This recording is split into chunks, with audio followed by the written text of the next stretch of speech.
묵상 기도 드림으로 주일 오전 예배 시작하겠습니다.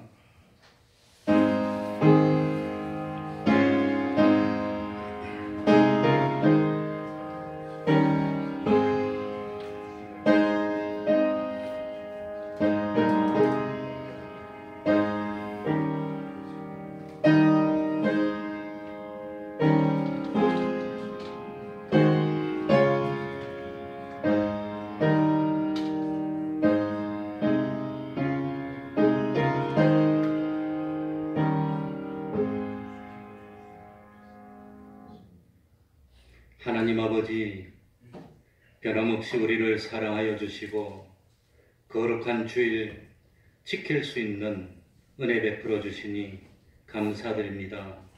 하나님 보호하여 주시고 하나님이 능력으로 역사하여 주셔서 우리들이 하나님의 사랑 안에 있다는 사실을 온전히 깨닫도록 하여 주시고 진실로 우리의 모든 정성을 기울여서 살아계신 하나님을 영화롭게 하고 하나님께 영광 돌리며 우리 하나님을 기쁘시게 하는 삶을 사는 저희들이 되게 하여 주옵소서.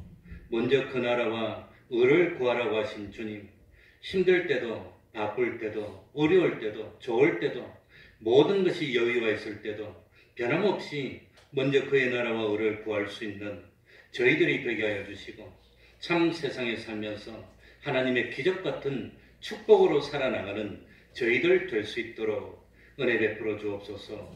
참 눈앞에 있는 여러 가지 좋은 그것보다도 참 부활의 소망으로 살고 영생의 소망으로 살고 상 주시는 하나님을 바라보므로 기꺼이 참 이스라엘 백성과 함께 광야로 나갈 수 있었던 그 믿음을 우리들 오늘 이 시간에도 가질 수 있도록 은혜 베풀어 주옵소서.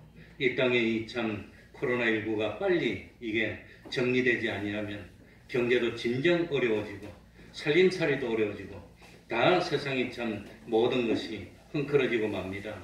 하나님 아버지 치료하는 광선 바라여 주시고 진실로 능력으로 역사하여 주셔서 이 땅에 서서 하루빨리 이 질병들을 다 물리칠 수 있도록 하여 주시고 마음껏 하나님께 예배드릴 수 있는 은혜 베풀어 주옵소서. 하나님을 믿는 하나님의 백성된 우리들이 진실로 빛과 소금 되게 하여 주시고 하나님을 기쁘시게 하는 그 삶을 살아서 참 하나님이 이 땅을 복주시 아니할 수 없는 그런 참 믿음의 정도를 바로 지키는 저희들 되게 하여 주시고 참 세상 사람들이 볼 때도 믿는 사람들이 하나님을 바로 섬기고 하나님이 축복하여 이 땅은 하나님이 함께하는 땅이고 하나님이 축복하시는 나라라는 사실을 참 온 만방에 떨쳐 보일 수 있는 저희들 될 수 있도록 은혜 베풀어 주옵소서. 진실로 하나님 참 받으실 만한 진정과 신령이 예배되게 하여 주시고 주님의 이름으로 모인 곳곳마다 하나님의 은총이 함께하여 주옵소서. 예수님 이름으로 기도하옵나이다. 아멘. 다 같이 자리에서 일어나셔서 찬송가 55장입니다. 할 수 있으면 창가 쪽으로 바짝 좀 붙어 앉으시고 이 복도 쪽으로 붙어 앉아서 2m씩 떨어지도록 그렇게 합시다. 찬송가 55장입니다.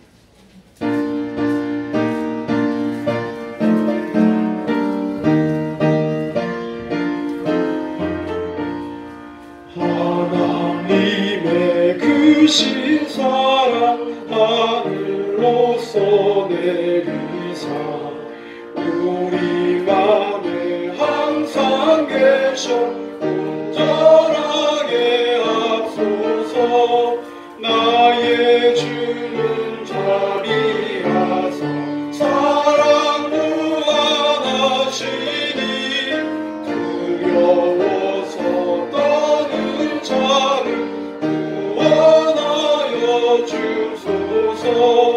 걱정 근심 많은 자를 성령 감화하시며 복과 은혜 사랑받아 평안하게 앞소서. 정과 나중 되신 주여 항상 인도하셔서 악의 유혹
천지를 만드신 하나님 아버지를 내가 믿사오며 그 외아들 우리 주 예수 그리스도를 믿사오니 이는 성령으로 잉태하사 동정녀 마리아에게 나시고 본디오 빌라도에게 고난을 받으사 십자가에 못 박혀 죽으시고 장사한 지 사흘 만에 죽은 자 가운데서 다시 살아나시며 하늘에 오르사 전능하신 하나님 우편에 앉아 계시다가 저리로서 산자와 죽은 자를 심판하러 오시리라. 성령을 믿사오며 거룩한 공예와 성도가 서로 교통하는 것과 죄를 사하여 주시는 것과 몸이 다시 사는 것과 영원히 사는 것을 믿사옵나이다. 아멘. 자리에 앉으셔서 찬송가 151장입니다.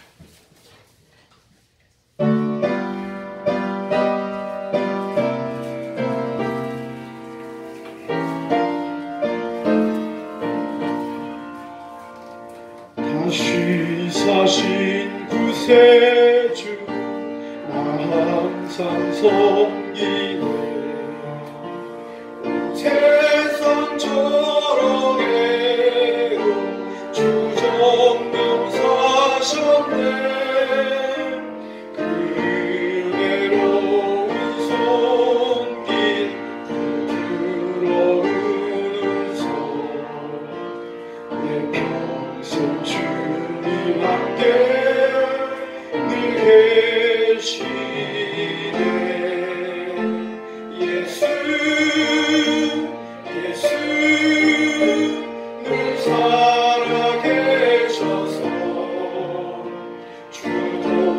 주동행하여 주시며 늘 말씀하시네.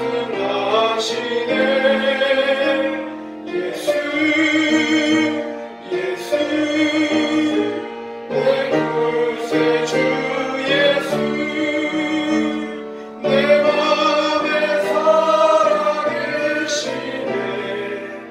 늘 살아계시네.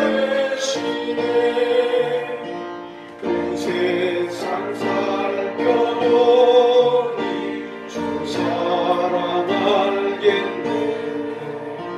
내 맘이 아플 때도 주 사랑 알겠네. 이 세상 불파리 주시는 주님 마침내 영광 중에 주 오시네.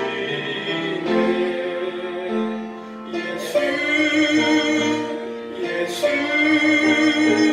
늘 살아계셔서 주동행하여 주시며 늘 말씀하시네. 예수 내 구세주 예수 내 맘에 살아계시네. 늘 살아계시네. 주 믿는 성도들아 다 기쁜 노래로 주 예수 우리와 함께 다 찬양 드리세. 이 세상 소망이요 참 친구 되시네. 주 예수 영원토록 찬양하세.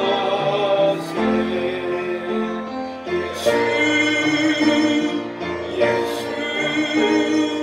늘 살아계셔서 주동행하여 주시며 늘 말씀하시네.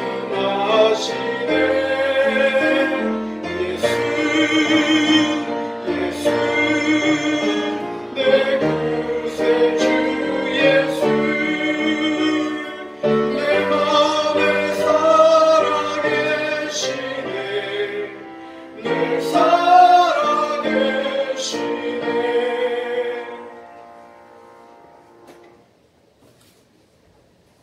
시간에는 교동문 43번입니다. 교동문 43번을 교독하겠습니다.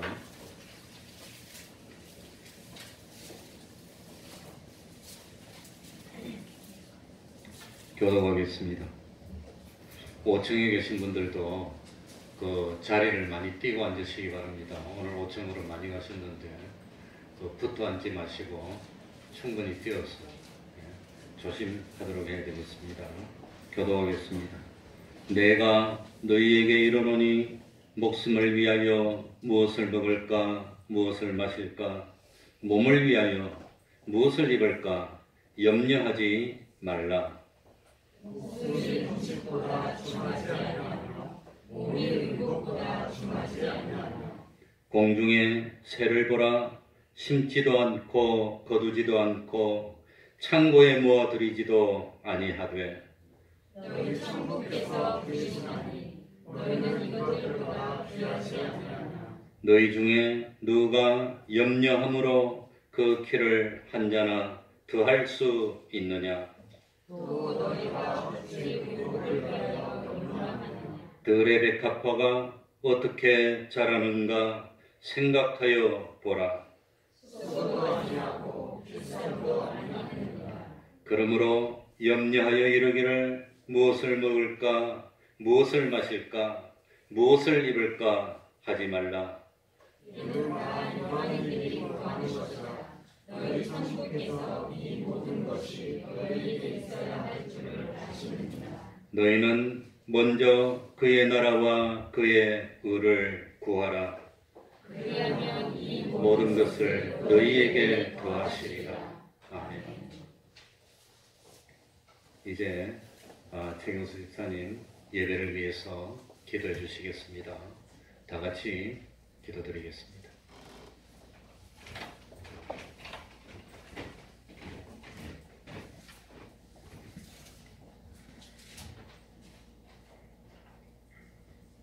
만물의 주인 되시는 하나님 아버지, 오늘도 예배 가운데 새로운 은혜로 우리를 만나주신 하나님께 감사와 찬양과 영광을 돌려드립니다.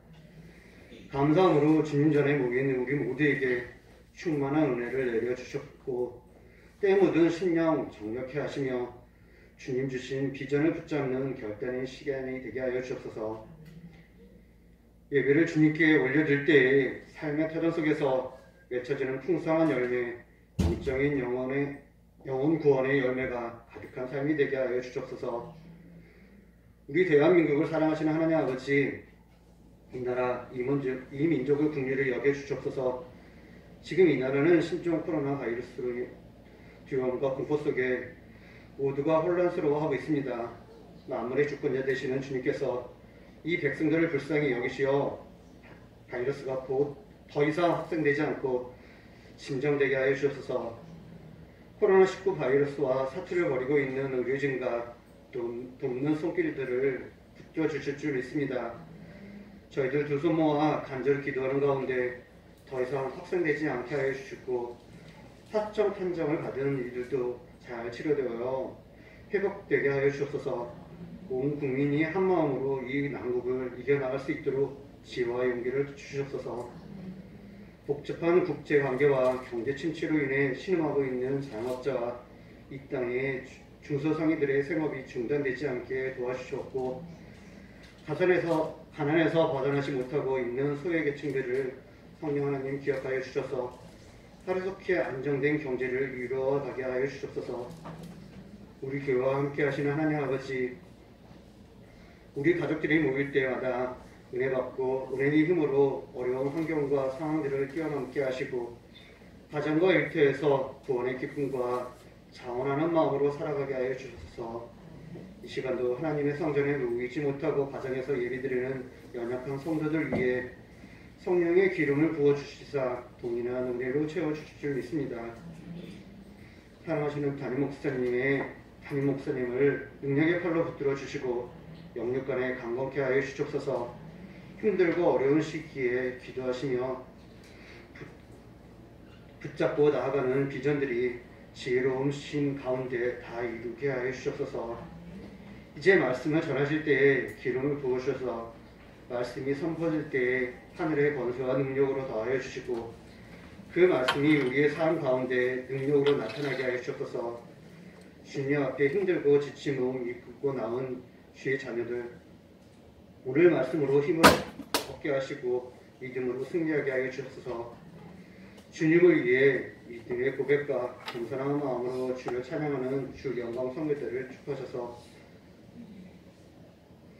그 찬양 위에 기름 부으시고 예배 위에 더 큰 능력이 나타나게 하시옵소서. 거룩한 주의 날 성전 곳곳에서 예배를 위해 섬기고 봉사하는 헌신의 손길들을 기억하시고 저들의 삶을 축복하여 주옵소서. 이번 말씀 우리 주 예수 그리스도의 이름으로 기도드립니다. 아멘.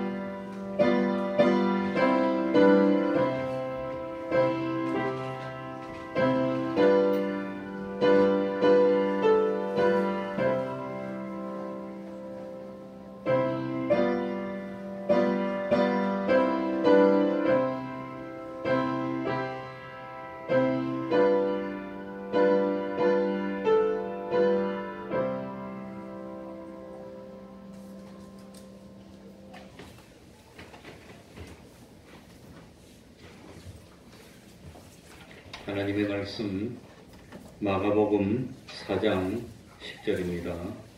마가복음 4장 10절입니다. 그래 지그재그라도 좀 앉으시야. 마가복음 4장 10절입니다. 그리고 마스크 다 쓰시기 바랍니다. 뭐 단속이 무서운 게 아니지만 지난 수요일도 시청에서 직원 5명이 나와서 검사를 하고 왔고 오늘도 여기 와서 일일이 다 체크를 하고 왔습니다. 그거보다 더 중요한 게 어쨌든지 참 발병을 안 해야 되니까 우리 그 포르투갈에 있는 이순난 선생님이 그 참 거기에서는 발병이 되면은 병원을 못 가고 치료를 못 받게 될 것 같아서 집안에서 못 나가고 거의 뭐 감금 상태랍니다. 스스로 자기를. 그래서 지난 수요일날 비행기 타고 한국에 올라고 표를 다 끊어놨는데 화요일날 되니까 비행기가 취소되더랍니다. 오지도 못하고 여름에 오려고 지금 준비하고 있다고 연락이 왔습니다. 우리 최경수 집사는 그 현장 일하는 현장을 이 부산으로 옮겼어요. 부산에서 아마 5, 6개월 있어야 된다 그러는데 매주 아마 거기는 힘들지 않나 생각이 되는데 빨리 그 현장이 가까운 데로 오도록 좀 기도해 주시기 바랍니다. 제가 읽겠습니다. 마가복음 4장 10절입니다. 예수께서 홀로 계실 때에 함께한 사람들이 12 제자로 더불어 그 비유들을 묻자오니 이르시되 하나님 나라의 비밀을 너희에게는 주었으나 외인에게는 모든 것을 비유로 하나니 이는 저희로 보기는 보아도 알지 못하며 듣기는 들어도 깨닫지 못하게 하여 돌이켜 죄 사함을 얻지 못하게 하려 함이니라 하시고 또 가라사대 너희가 이 비유를 알지 못할진대 어떻게 모든 비유를 알겠느냐. 뿌리는 자는 말씀을 뿌리는 것이라. 말씀이 길가에 뿌렸다는 것은 이들이니 곧 말씀을 들었을 때에 사단이 즉시 와서 저희에게 뿌리온 말씀을 빼앗는 것이요. 또 이와 같이 돌밭에 뿌리왔다는 것은 이들이니 곧 말씀을 들을 때에 즉시 기쁨으로 받으나 그 속에 뿌리가 없어 잠깐 견디다가 말씀을 인하여 환난이나 핍박이 일어나는 때에는 곧 넘어지는 자요. 또 어떤 이는 가시떨기에 뿌리오른 자니 이들은 말씀을 듣되 세상의 염려와 재리의 유혹과 기타 욕심이 들어와 말씀을 막아 결실치 못하게 되는 자요. 좋은 땅에 뿌리었다는 것은 곧 말씀을 듣고 받아 30배와 60배와 100배의 결실을 하는 자니라. 아멘. 씨를 뿌리는 자가 씨를 뿌리러 나갔습니다. 여러 종류의 사람이 각각 나가서 씨를 뿌린 것이 아니었습니다. 한 사람이 씨를 뿌렸습니다. 또 뿌려진 씨앗도 여러 종류의 씨앗이 아니었습니다. 같은 한 종류의 씨를 뿌렸습니다. 씨앗도 같은 종류의 씨앗이었고 씨를 뿌린 사람도 한 사람이었습니다. 그런데 다른 것은 땅이었습니다. 씨앗이 뿌려진 땅은 똑같은 땅이 아니었습니다. 세 종류의 좋지 못한 땅이 있었고 좋은 땅도 세 종류가 있었습니다. 좋지 못한 땅은 길가와 돌밭과 가시떨기가 있는 땅이었습니다. 길가는 아예 싹이 나지도 못했습니다. 돌밭에서는 싹이 났지만 태양 밑에 타서 말라 죽었습니다. 가시떨기가 있는 밭에서는 싹이 나기도 했고 계속해서 자라기는 했지만 가시에 기운이 막혀서 결실을 하지 못하고 결국은 열매를 맺는데 실패를 했습니다. 그리고 반대로 좋은 땅도 세 가지 땅이 있었습니다. 30배의 열매가 맺힌 땅도 있었고 60배로 결실한 땅도 있었고 100배로 결실한 땅도 있었습니다.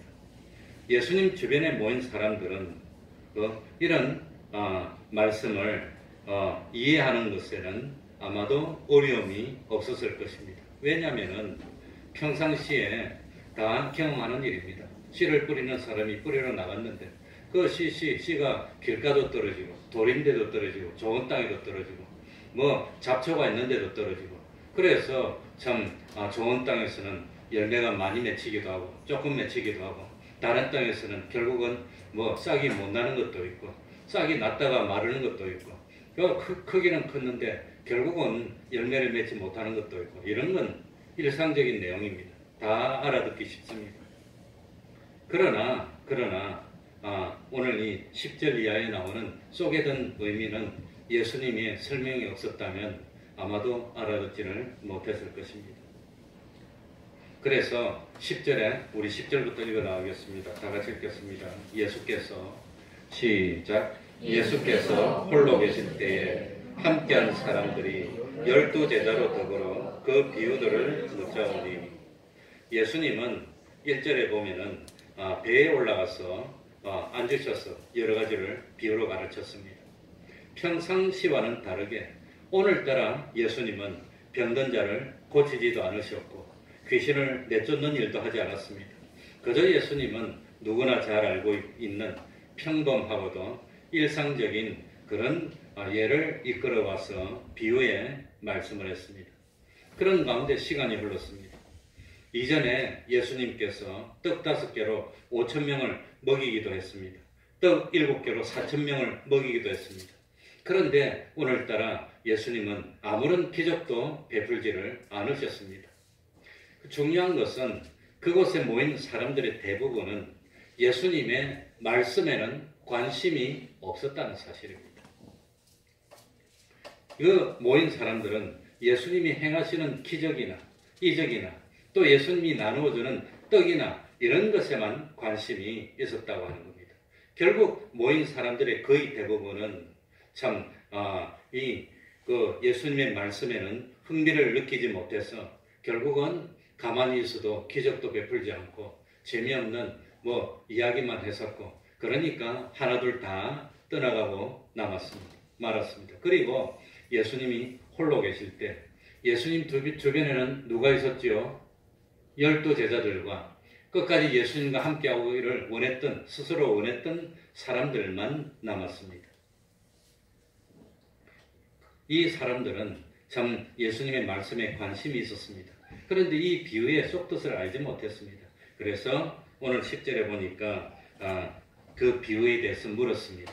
같은 내용이 마태복음 13장에 나오는데 마태복음 13장 10절에 보면은 이들이 들은 내용이 물어본 내용이 비유로 말씀하신 이유가 뭡니까? 그리 물어봅니다. 같은 내용이 있는 누가복음 8장 9절에 보면 이 비유의 뜻이 무엇입니까? 그러니까 주변에 있는 사람들이 몇 가지를 물었지요, 예수님에게? 2가지. 첫 번째는 왜 안 하시던 비유를 이용하십니까? 그 이유를 물었습니다. 2번째는 비유의 뜻이 뭡니까? 주님의 의도가 뭡니까? 이걸 물었다고 하는 겁니다. 그래서 11절과 12절에서는 비유를 말씀하신 이유를 밝힙니다. 13절부터 뒤에는 비유의 내용을 가르쳐주고 있습니다. 그런데 예수님 주변에 수많은 사람들이 모여들었지만 제일 중요한 예수님의 말씀에는 관심을 가지지 않았습니다. 이 수많은 사람들이 원하는 것이 무엇입니까? 떡을 먹는 것이라든지 병고침을 받는 것이라든지 신기한 이적이나 기적을 구경하는 것, 그런 것에만 관심이 있었다고 하는 겁니다. 그래서 예수님의 비유에 대해서는 묻지도 않고 그리고 결국은 주님을 떠나고 말았습니다. 이 주님을 떠났던 이 무리들은 참 좋지 못한 땅에 속한 사람들이고 들을 기가 없는 사람들이었습니다. 그러나 10절에 나온 이 사람들은 참 예수님의 말씀에 관심이 있었습니다. 그래서 비유에 대해서 물어보았다고 하는 겁니다. 이 11절과 12절에 예수님이 비유로 말씀하신 이유가 나옵니다. 우리 11절 다 같이 읽어보겠습니다. 이르시되, 읽겠습니다. 시작. 이르시되 하나님 나라의 비밀을 너희에게는 주었으나 외인에게는 모든 것을 비유로 하나니. 그러니까 하나님 나라의 비밀을 누구에게 허락했단 말이지요? 믿는 사람들에게, 제자들에게 허락했다. 그러니까 예수님이 비유로 말씀하신 이유가 뭐지요? 비유로 말씀하신 이유가 뭐지요? 첫 번째는 이 비유를 통해서 하나님 나라의 비밀을 밝히지 않겠다고 하는 겁니다. 하나님 나라의 비밀을 숨기겠다는 겁니다. 감춰버리겠다고 하는 겁니다. 반대로 참 이 비유를 통해서 제자들에게는 하나님 나라의 비밀을 깨닫게 쉽게 하겠다고 하는 겁니다. 그러니까 주님이 비유로 말씀하신 두 가지 이유 중에 첫 번째는 뭡니까? 허락받지 않은 사람들에게는 비밀로 하겠다는 겁니다. 깨닫지 말라는 겁니다. 또 두 번째로 허락된 사람에게는 가르쳐 주겠다는 겁니다. 쉽게. 그래서 비유로 말씀했다고 하는 겁니다. 비밀이 허용된 자는 누구라 그랬지요? 마가복음 3장 35절에 나오는 대로 하나님의 뜻대로 행하기를 원하는 사람들, 들을 귀가 있는 사람들, 마가복음 4장 10절에 있는 말씀처럼 예수님의 말씀을 들으려고 갈망하는 사람들, 이들은 장차 하나님의 나라의 주인이 되고 하나님 나라를 세워나가야 되는 사람들이기 때문에 이 비유를 허락했다고 하는 겁니다. 그러나 하나님의 나라의 비밀이 허락되지 않은 사람들은 누구들입니까?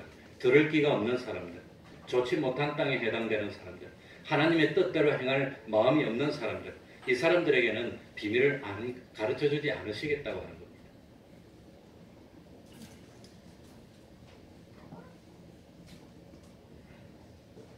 그래서 마태복음 7장 6절에 보면은 예수님은 거룩한 것을 개에게 주지 아니하시고 진주를 돼지에게 던지지 아니하신다고 했습니다.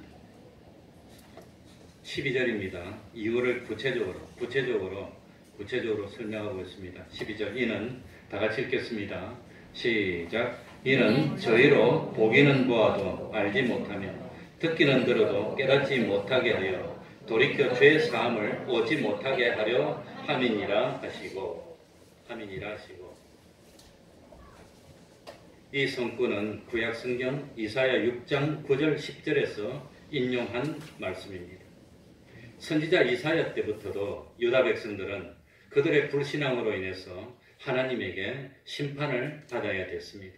마찬가지로 예수님 당시에 유대인들 중에서도 주님을 영접하지 않았던 바리새인들이나 대제사장들이나 서기관들, 그런 사람들은 자기들의 불신앙으로 인해서 하나님의 심판을 받아야 됐다고 하는 겁니다.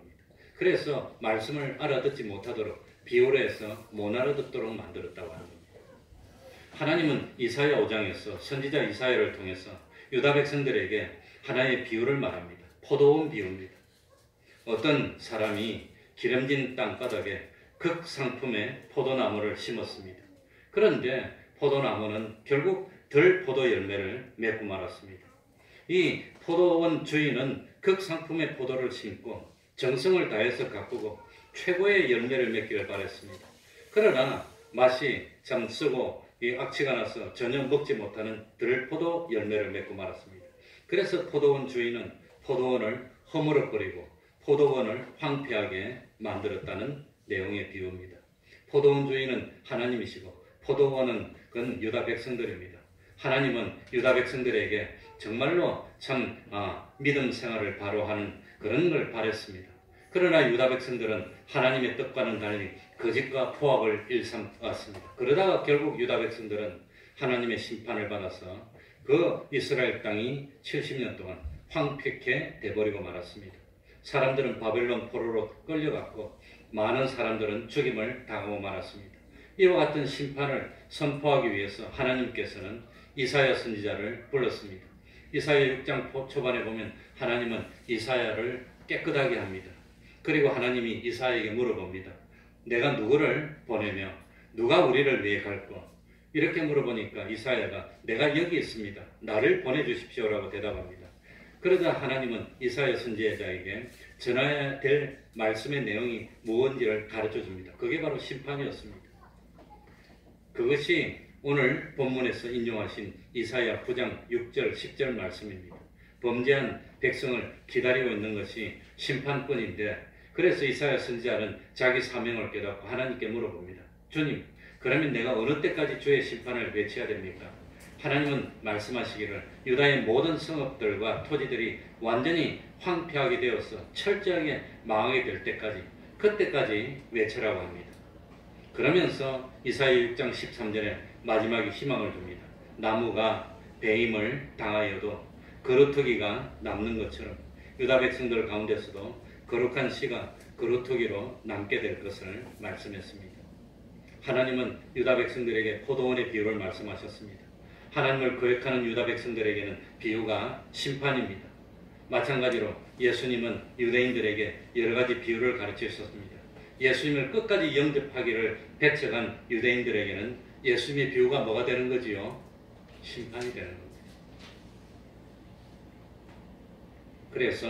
그래서 이 참 포도나무, 씨 뿌리는 비유를 하시기 전에 뭐가 나옵니까? 이 유대인들이, 성경에 유대인들이 주님이 그토록 기적을 베푸시고 이적을 베푸시고 그냥 평범한 모든 사람들은 주님을 보면은 하나님의 사람이고 참 적어도 선지자나 하나님의 아들로 받아들일 수밖에 없는 그런 기적을 베풀었는데도 자기 양심을 속이고 끝까지 주님을 영접하지 않고 죽이려고 듭니다. 그럴 때 그런 유대인들을 향해서 주님이 너희들이 지금 하는 행동은 성령을 해방하는 죄에 해당된다고, 이 성령을 해방하는 죄는 절대로 영원토록 용서받지 못한다는 경고의 말씀을 줬는데, 그런데도 이 사람들이 돌이키지 않습니다. 그래서 그 뒤에 씨 뿌리는 비유의 말씀을 하면서 지금부터는 너희들이 알아들을 수 없도록 비유로 하겠다고 하는 겁니다. 그게 비유의 숨은 비밀입니다.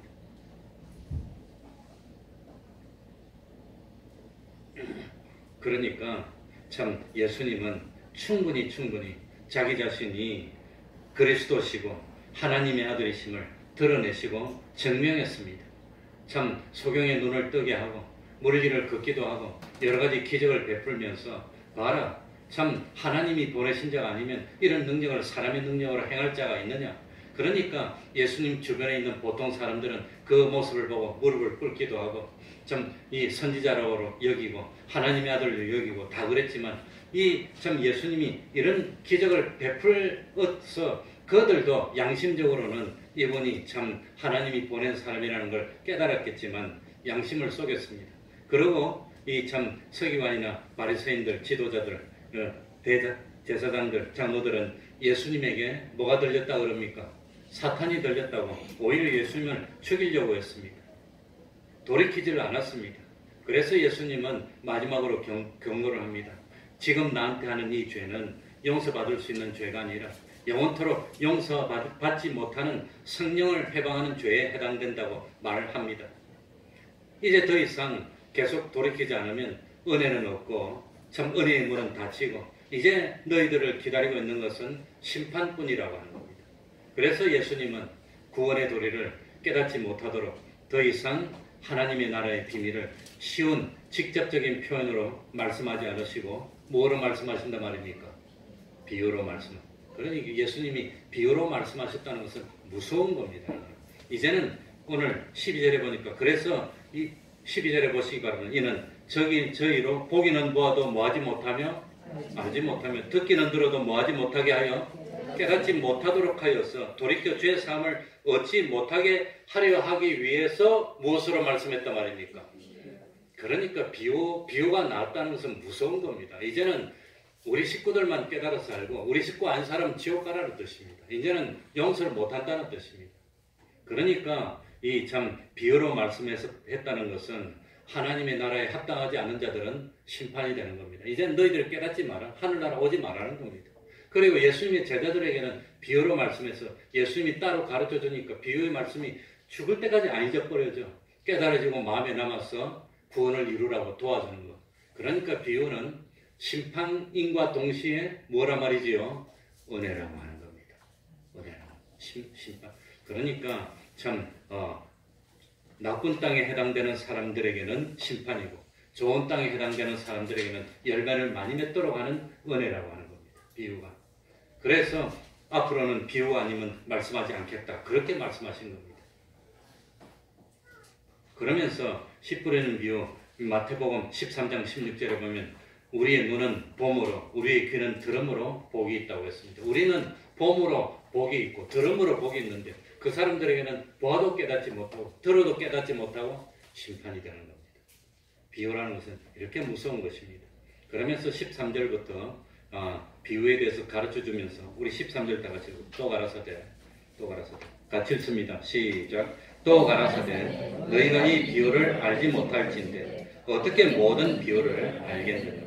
그러니까 예수님의 비유 가운데서 씨 뿌리는 비유가 가장 뭐가 되는 비유란 말입니까? 기본이 되는 비유라고 합니다. 그러니까 이 씨 뿌리는 비유를 알지 못하면 다른 비유를 알 수 없다는 뜻입니다. 그래서 씨 뿌리는 비유에 대해서 중요성을 강조한 말씀이 13절입니다. 그럼 14절부터 씨 뿌리는 비유를 설명하고 주님이 직접. 그러니까 지금 주님이 씨 뿌리는 비유를 설명할 때 옆에 무리가 많습니까? 12제자하고 스스로 남은 소수만 있단 말입니다. 12제자하고 스스로 남은 소수만 있는 겁니다. 소수만이. 이 소수 애들에게만 비유의 속뜻을 가르쳐주면서 깨닫고 구원을 이루고 열매를 맺으라고 하는 겁니다. 14절입니다. 같이 읽어보세요. 뿌리는 자는 시작. 뿌리는 자는 말씀을 뿌리는 것이다. 그러니까 예수님이 이 설명을 듣지 않았던 사람들은 씨앗을 뿌렸고 어떤 거는 열매 맺었고 어떤 건 안 열었고 그런데 씨앗이 뭐라는 걸 알까요? 모를까요? 알 수가 없는 겁니다. 씨앗이 뭔지 어떻게 하면 그냥 씨가 뿌려서 좋은 땅에 떨어지면 열매를 맺고 안 좋은 땅에 떨어지면 열매를 못 맺고 그거 어쨌단 말입니까? 그걸로 끝입니다. 그러나 예수님의 제자들에게는 이 씨앗이 뭐라 말입니까? 뭐라 말이죠? 두 글자로 뭐지요? 말씀 말. 다 같이 두 글자로 뭐지요? 말씀. 이 마스크 해도 소리도 잘 나는데 그 말씀이라고 하는 겁니다. 그러니까 씨 뿌리는 자가 누구라는 설명은 없습니다. 그러나 근본적으로 복음의 말씀을 우리에게 최초로 전해주신 분이 누구지요? 예수님이라고 합니다. 또 예수님의 말씀을 들었던 우리들도 씨 뿌리는 역할을 해야 된다는 겁니다. 우리들도. 그리고 이 뿌리는 씨가 뭡니까? 오늘 여기는 말씀이라고 그랬고 14절에 누가복음 8장 11절에는 하나님의 말씀이라고 더 구체적으로 밝히고 있습니다. 그러니까 이 뿌려지는 씨는 무엇이지요? 하나님의 말씀. 하나님의 말씀. 그리고 이 하나님의 말씀이 뿌려져서 결국은 뭘 맺어야 되지요? 열매를 맺어야 되는 겁니다. 그러니까 우리는 참 하나님의 말씀만 전해야 됩니다. 다른 것. 그러니까 교회 나오면 돈 버는 방법을 전하는 것도 아니고 건강해지는 방법을 전하는 것도 아니고 뭡니까? 하나님의 말. 하나님의 말씀이 어디 기록되어 있지요? 성경에. 그러니까 이 씨를 뿌린다는 것은 성경에 기록된 하나님의 말씀만 전해야 되는 겁니다. 뭐 정치가 어떠니 경제가 어떠니 그런 말은 꼭 필요할 때가 있으면 뭐 인용할 수도 있지만 그건 아닙니다. 하나님의 말씀 전하는 겁니다. 하나님의 말씀을 듣지 못하면 그거는 길가입니다. 길가입니다. 그러니까 참 만약에 하나님의 말씀을 뿌렸는데 열매를 못 맺었으면 말씀을 잘못 뿌려서 그렇습니까? 말씀이 씨앗이 잘못된 겁니까? 씨앗을 잘못 뿌린 겁니까? 아니면 땅 때문에 그런 겁니까? 땅 때문에 그런 겁니다. 그러니까 왜 이래 전도가 안 될까? 내가 전했는데 왜 이래 전도가 안 될까? 전도하는 방법이 나빴나? 아닙니다. 정도는 말씀이 잘못된 거 아닙니다. 뭐가 문제지요? 땅바닥 때문에 안 되는 겁니다. 땅바닥. 그래서 나쁜 땅은 근본적으로 열매를 안 맺는 겁니다. 14절, 15절부터 봅시다. 나쁜 땅 세 가지 중에 첫 번째가 나옵니다. 15절입니다. 말씀이 시작. 말씀이 길가에 뿌리웠다는 것은 이들이니 곧 말씀을 들었을 때에 사단이 젖히와서 저에게 뿌려온 말씀을 빼앗는 것이요. 참 안타깝지만 믿음은 무엇에서 생기지요? 뭘 들을 때 믿음은 생기지요? 하나님의 말씀. 하나님의 말씀을 계속 들었다면 믿음이 안 생길 수가 없습니다. 그런데 믿음이 안 생겼던 첫 번째 이유는 하나님의 말씀이 뭐하지 않았단 말입니까? 마음속에 안 신겨. 그래서 마태복음 13장 19절에 보면 악한 자가 와서 그 마음에 뿌려온 것을 빼앗나니, 그러니까 땅바닥은 다른 말로 하면 뭐라 말이죠? 마음이라는 겁니다. 마음, 사람의 마음. 누가복음 8장 12절에는 말씀을 그 마음에서 빼앗는 것이요 라고 했습니다. 그러니까 이 씨는 하나님의 말씀이고 씨앗이 심기는 땅바닥엔 사람의 뭐지요? 마음입니다. 마음. 그러니까 이 비유에 나오는 여러 종류의 땅은 사람들의 마음이 사람마다 다르다고 하는 겁니다. 이 자리에 앉아있지만 근본적으로 말씀을 들으면서도 거짓말만 하네. 목사님 거짓말만 하네. 그렇게 하면은 그거는 길가입니다. 아예 말씀이 안 들어옵니다. 말씀이 오늘 와가지고 무슨 말을 들었는지도 몰라. 그거는 어디지요? 길가는 근본적으로 말씀이 땅바닥에 들어가지 않는 겁니다. 그러니까 하나님의 말씀을 아무리 해줘도 근본적으로 말씀을 들을 생각이 없는 겁니다. 왜 그렇지요? 누가 와서 15절을 보니까 말씀을 들었을 때 누가 왔어? 사단이 왔어. 그러니까 사단이 왔다는 것은 마음속에 누가 이미 자리 잡고 있습니까? 사단이 자리 잡고 있어서 말씀을 들을 생각이 없어. 말씀 들으면서도 거짓말이지. 그런 식으로 들리면 자기는 어떤 상태입니까? 뭐와 같은 상태지요? 길가와 같은 상태입니다. 길가와 같은 상태. 그래서 길가와 같은 마음은 마음속에 사단이 이미 자리 잡고 있습니다. 말씀을 들으면서도 진실로 받아들여지지가 않습니다. 근본적으로 말씀이 마음에 심기지가 않습니다.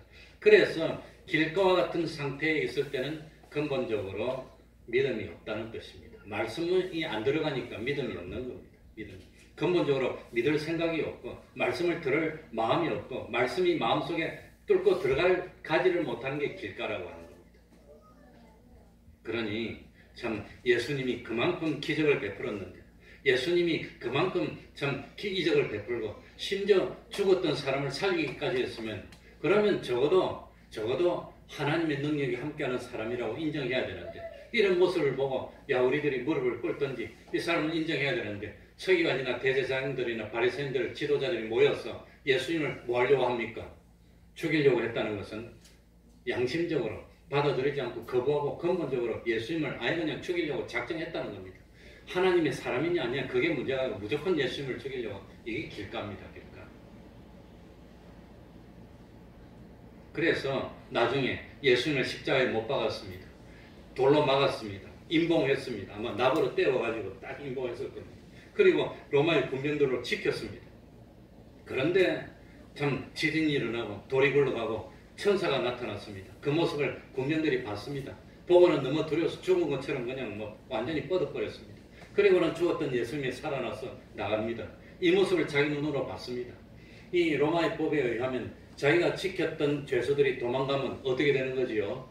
자기를 대신 죽입니다. 그래서 베드로가 감옥에 갇혔다가 주님이 끌고 나왔을 때 감옥에 지키고 있던 군병들을 죽였습니다. 사도행전에 나옵니다.